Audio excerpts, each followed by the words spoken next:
Have you ever looked at someone successful and thought, they just have something I don't? Maybe they're naturally disciplined. Maybe they're better at making decisions. Maybe they were simply born with advantages. Stephen Covey believed most people start in the wrong place because we usually focus on changing our results before changing the habits that create those results. And that's why many improvements don't last. We change our schedule, we buy a new planner, we download another productivity app. For a few days, everything feels different. Then, little by little, we return to the same routines. Not because we don't want to change, but because our habits are stronger than our intentions. One of the most important ideas in this book is that effectiveness isn't something you're born with. It's something you practice every single day. Covey doesn't promise quick success. He doesn't offer shortcuts. Instead, he asks a more uncomfortable question. Who are you becoming while you're chasing success? Because two people can reach the same goal for completely different reasons. One is driven by fear, the other by purpose. One is constantly reacting, the other acts intentionally. From the outside, their lives might look similar, but inside, they're living completely different stories. The first habit in the book is simple to say, but difficult to live. Be proactive. Most people think being proactive means working harder. That's not what Covey means. He means taking responsibility for your response. Every day, things happen that you cannot control. Someone criticizes you. A plan falls apart. You lose an opportunity. The weather changes. The economy changes. Other people make decisions you don't agree with. You cannot control any of that.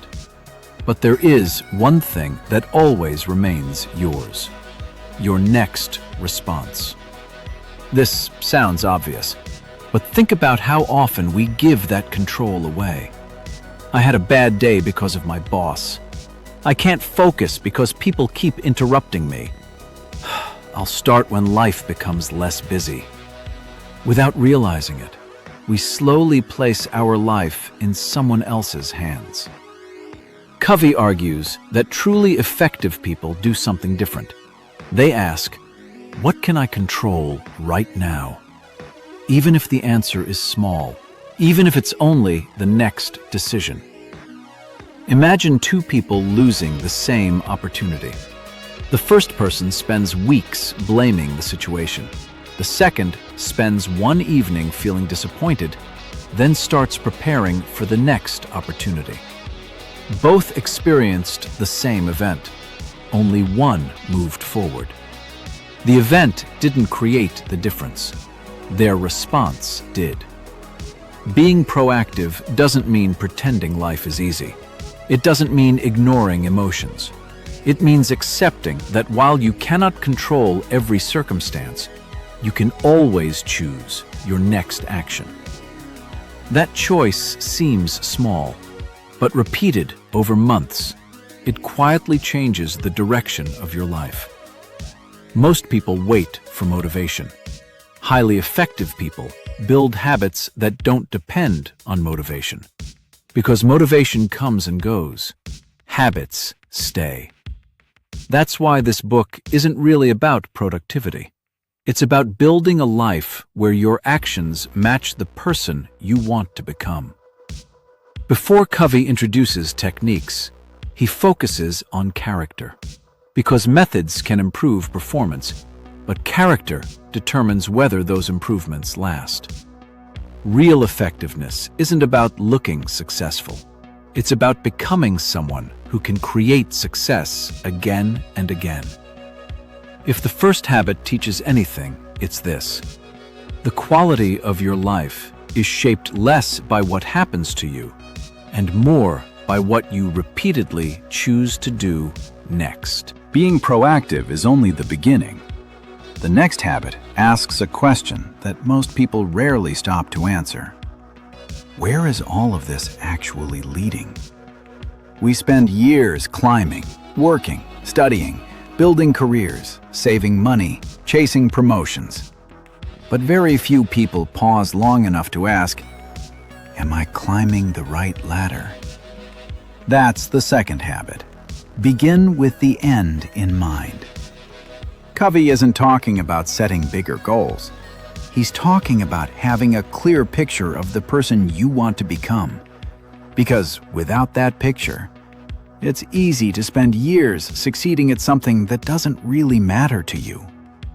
Imagine someone who spends 20 years building an impressive career, only to realize they never actually enjoyed the life they were creating.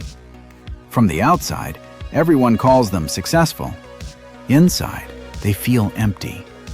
Not because they failed, because they never chose a direction intentionally. They simply kept moving.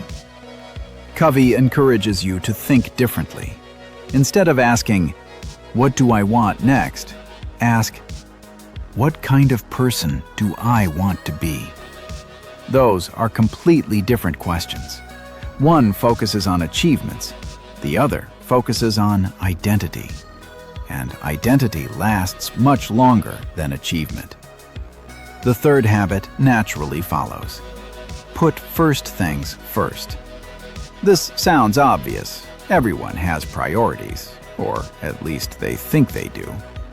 But your calendar tells the truth, not your intentions. If someone looked at how you spent the last 7 days, would they clearly see your priorities? Or would they mostly see distractions? Modern life makes this incredibly difficult. Your phone competes for your attention every few minutes. Emails, messages, news, notifications. Everything feels urgent. But urgency and importance are not the same thing. Covey introduces one of the most influential ideas in personal productivity: the difference between urgent and important. Many people spend their entire day solving urgent problems. Very few spend enough time on important work, the work that prevents problems before they happen. Learning, planning, building relationships, improving your health, thinking.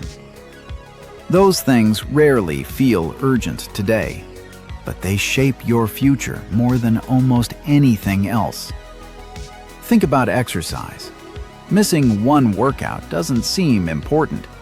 Neither does skipping one conversation with someone you care about, or reading 10 pages of a good book. Each decision feels too small to matter, until months pass.